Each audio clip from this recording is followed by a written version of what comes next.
The Phantom Warriors of Valhalla in the grand halls of Asgard.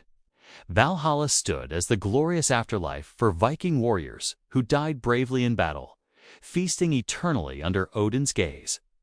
Yet, whispers from the mortal realm spoke of another kind of warrior. Ones who did not reach Valhalla, but were trapped between worlds. The Phantom Warriors of Valhalla. These weren't fallen heroes given a grim duty. They were specters of battle, cursed to an unending, futile war, forever fighting a battle they could never win. Our story begins with Astrid, a young Norse seer, gifted with visions that pierce the veil between worlds. Unlike her village's celebrated warriors, Astrid saw not only the glory of their raids, but also the unseen toll of their ambition. She often spoke of a pervasive sorrow that clung to certain battlegrounds, a cold despair that no victory feast could dispel. She tried to warn the elders, but they dismissed her visions as morbid fantasies. The greatest warrior of Astrid's generation was Brand, a fierce chieftain whose ambition burned brighter than any torch.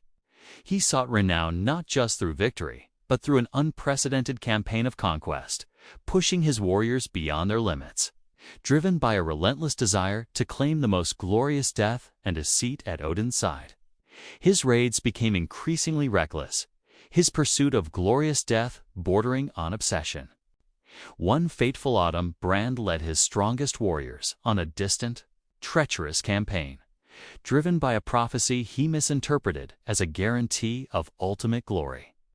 They clashed with a powerful, numerous foe. The battle was long and brutal, a grinding, desperate struggle where both sides fought to the last man. Brand and his entire warband fell, succumbing not to heroic single combat, but to overwhelming numbers, their last moments consumed by exhaustion, fear, and the bitter realization of their defeat. They died, not with triumphant shouts, but with desperate cries that went unheard by the Valkyries. Back in the village, Astrid's visions intensified. She saw Brand and his warriors not feasting in Valhalla, but endlessly replaying their final, agonizing moments on the ethereal plane. They marched, they fought, they fell, only to rise again, their wounds healing instantly, their weariness returning with each phantom blow. They were trapped in an eternal loop of their last crushing defeat. Their glory was a lie, and their rest was denied.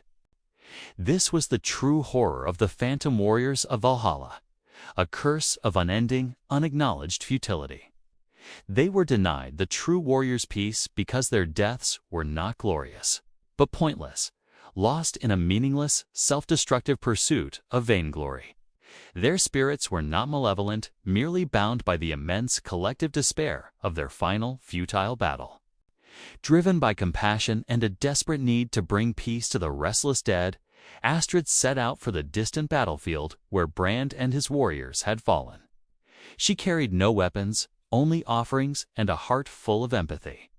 The battlefield was desolate, silent, but Astrid felt the cold presence of the phantom war, heard the faint clash of spectral steel and the muffled cries of spectral agony.